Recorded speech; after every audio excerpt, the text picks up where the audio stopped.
The Big Ten Network crew made their way to Iowa City. A lot of great information.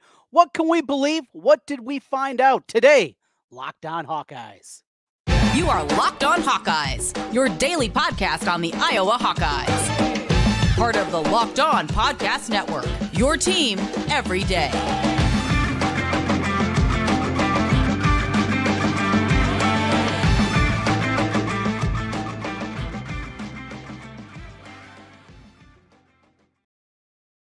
Welcome in. I'm Trent Condon, and this is the Locked On Hawkeyes podcast.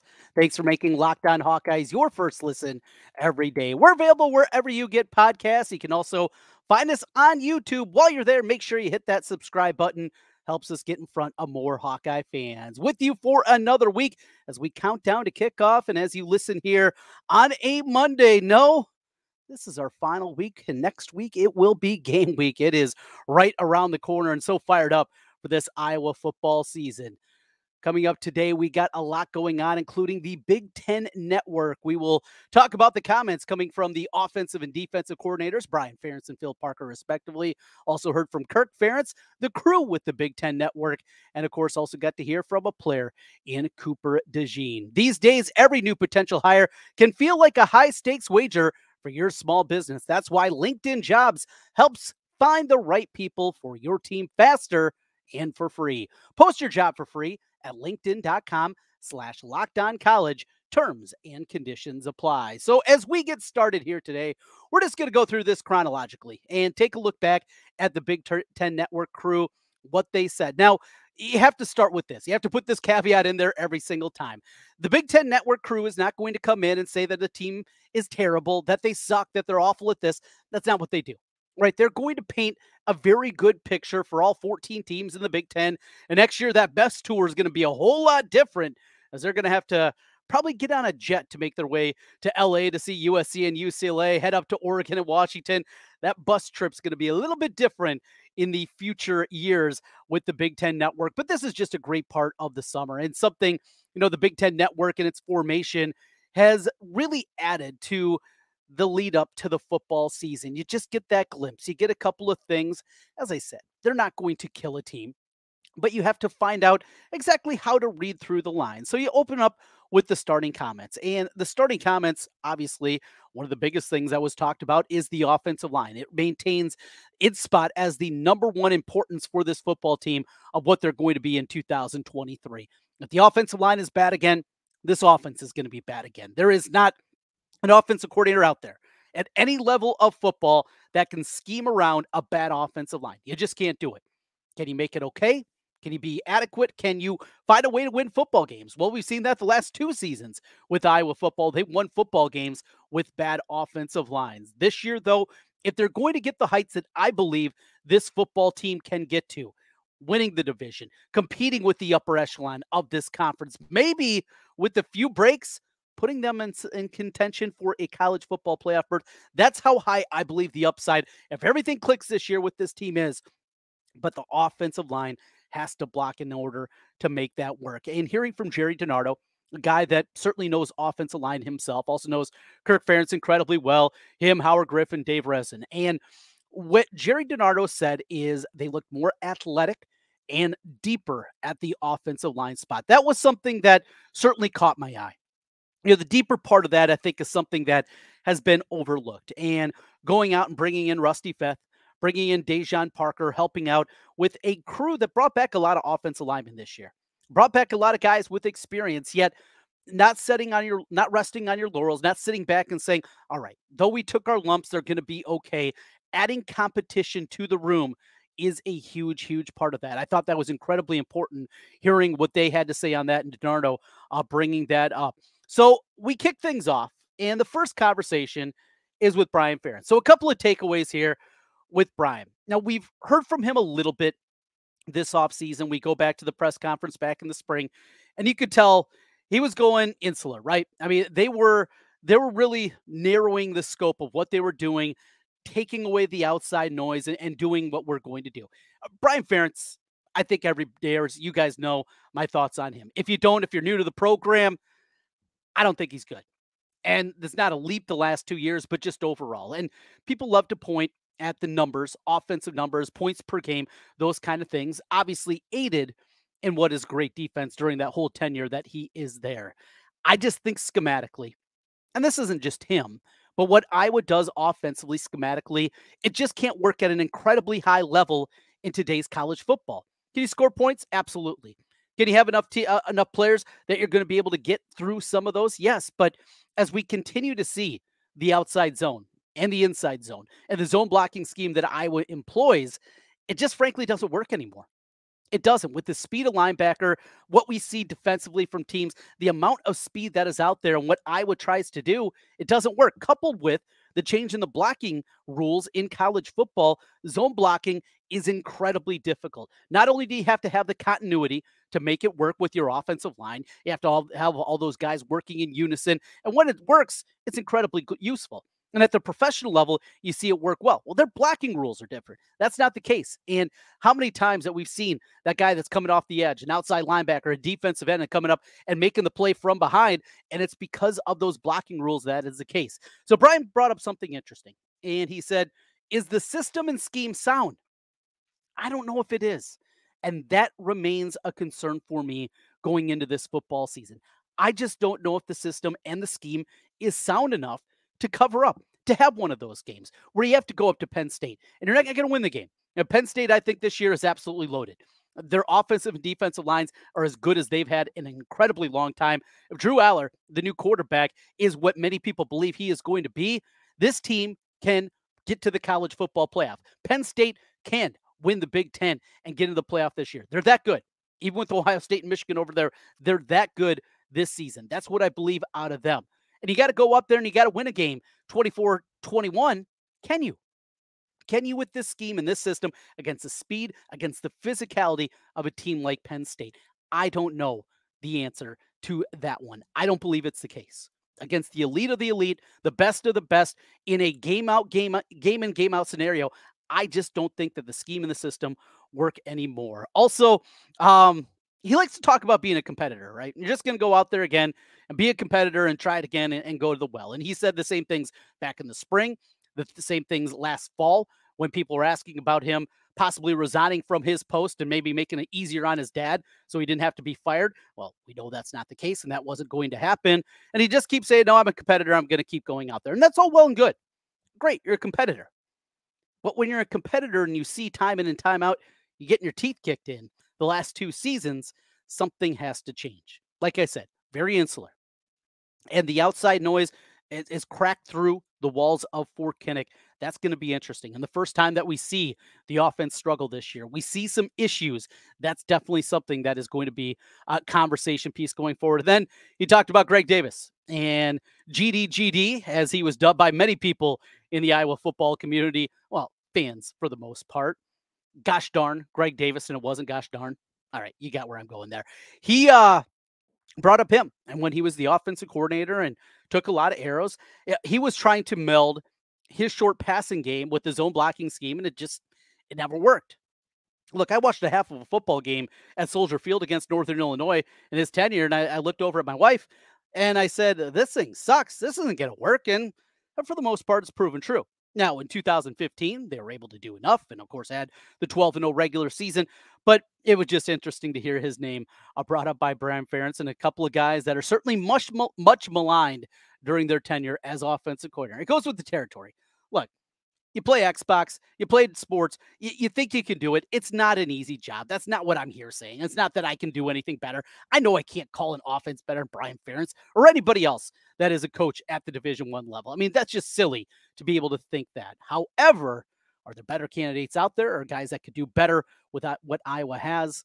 That's the argument that I continue to make. We continue here on the Locked On Hawkeyes podcast, more including hearing from Kirk, Phil Parker, also Cooper DeJean, and some more thoughts from the crew at the Big Ten Network, plus an update on Cade McNamara. I told you on Friday's program, things are a little bit iffy.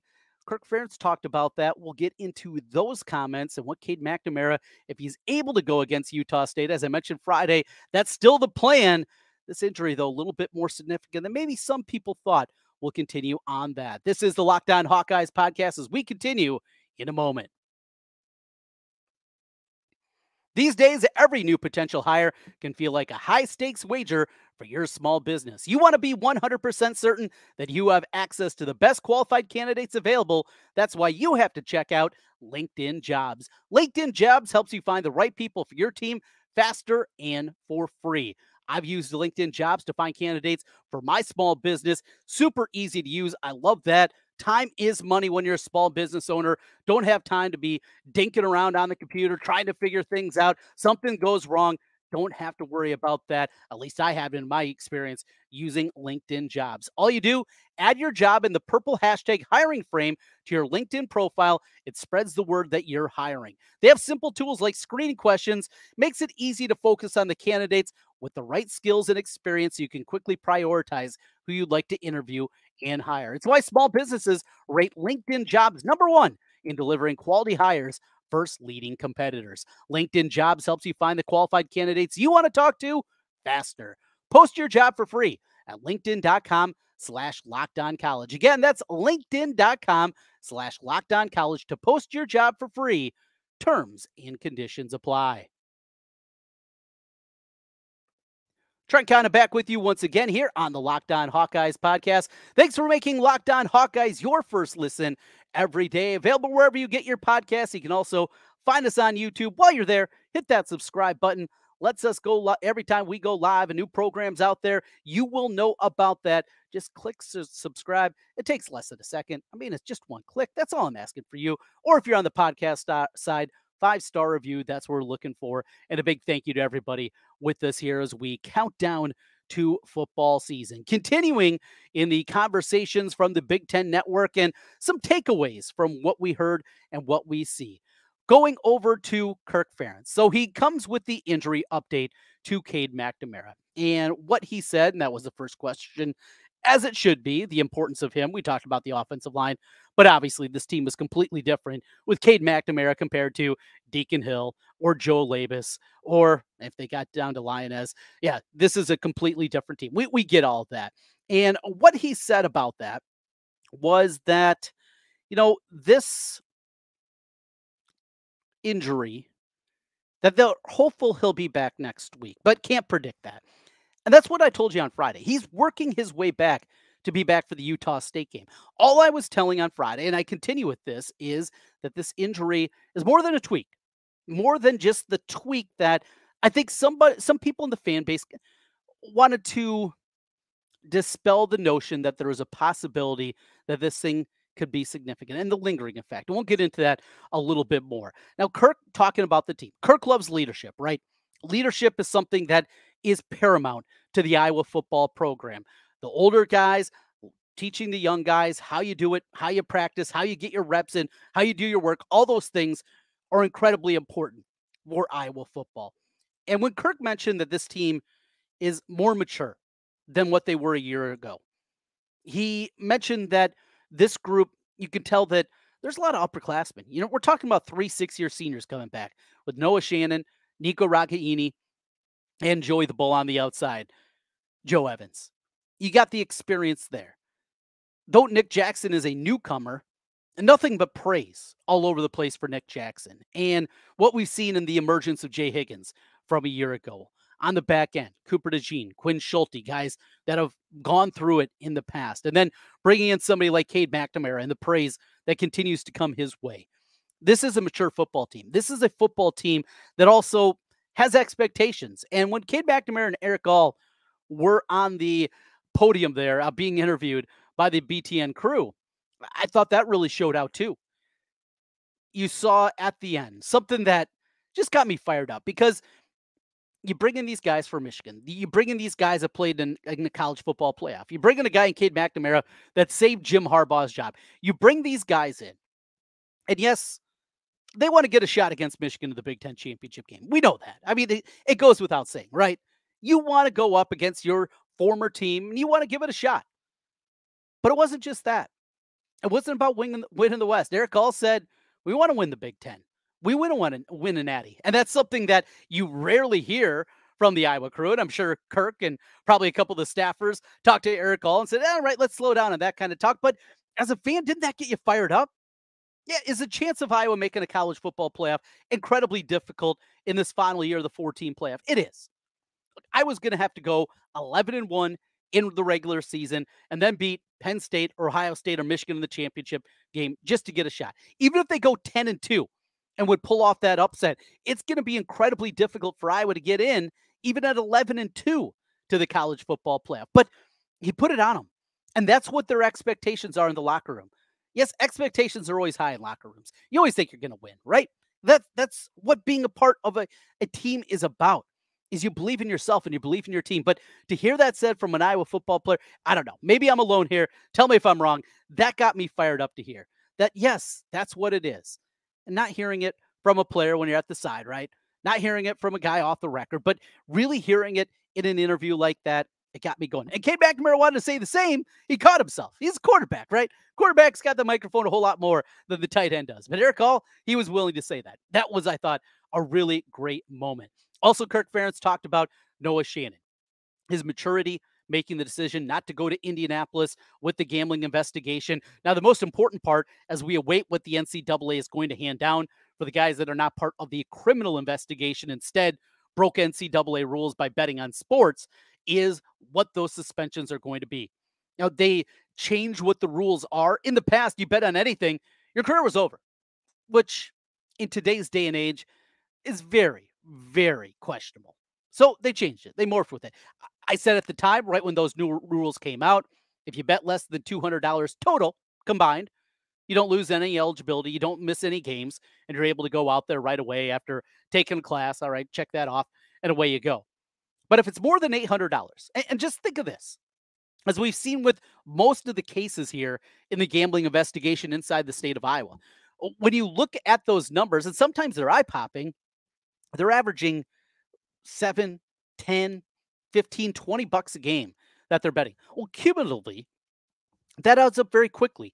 We're not talking about guys that are risking their life. They're not going to be able to pay for their apartment or their house and their rent next month. That's not what we're talking about. Guys are not throwing away hundreds of thousands of dollars. That's not what this is.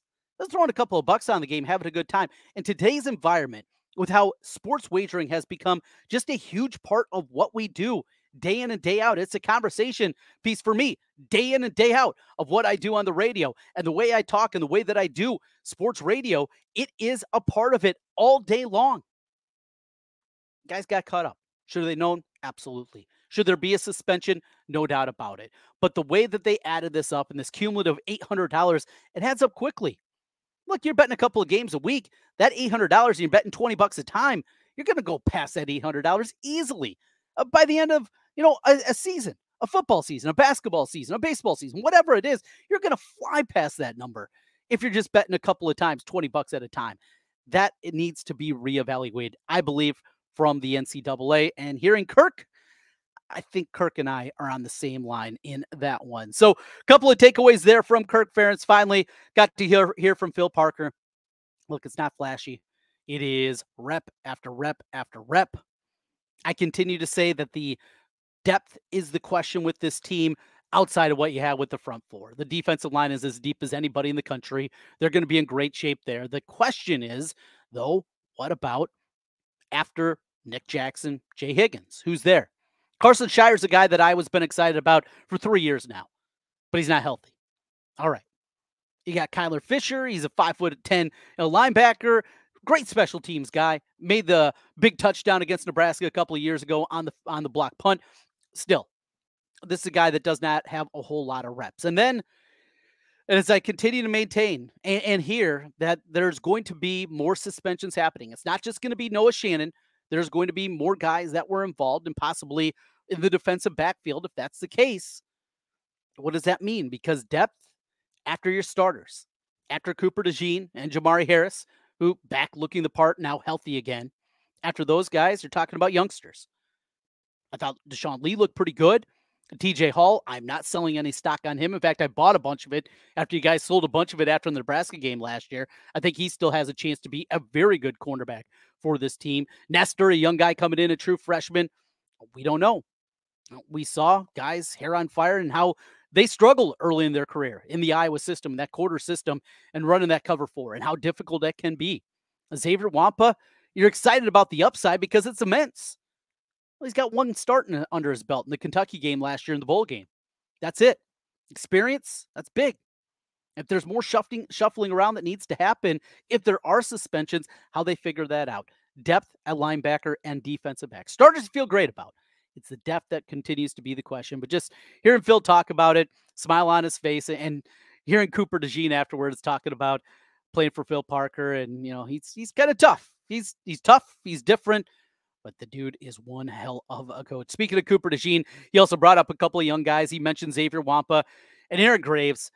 How excited are we to watch Aaron Graves out there with this defensive line unit this year? I mean, a guy that just had so many accolades coming in, small school kid coming in there, yet an Army All-American.